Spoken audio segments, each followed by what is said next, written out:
Tola, ha? Ito. Ano? Hindi ko kasi nakaintindi ng Tagalog eh. Hindi. Para ba tayo ito?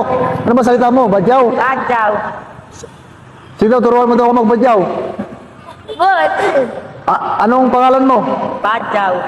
Ayaw na. Ano sabi? Badyaw daw. Badyaw daw, mangingi. Badyaw. Badyaw, mangingi. Hindi na nakaintindihan. Ha? Hindi maintindihan. Hindi rin eh. Oo. Pangalan. Kamalulang. Pero ikaw makinindihan ng Tagalog. Hindi. Kunti lang din. Ilang? Pero waray-waray. Nakintindi ka? Hindi yan. Waray-waray.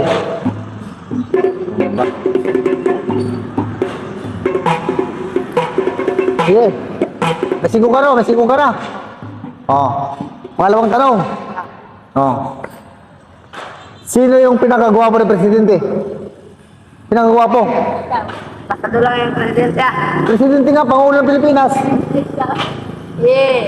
Tubig. Yung Marcos. Sino? Yes, pangalawa na. Duterte. Sampo ka na. Mara, di makakasagot to eh. Kasi, naman lang ko, dalawang presidente dito sa Pilipinas.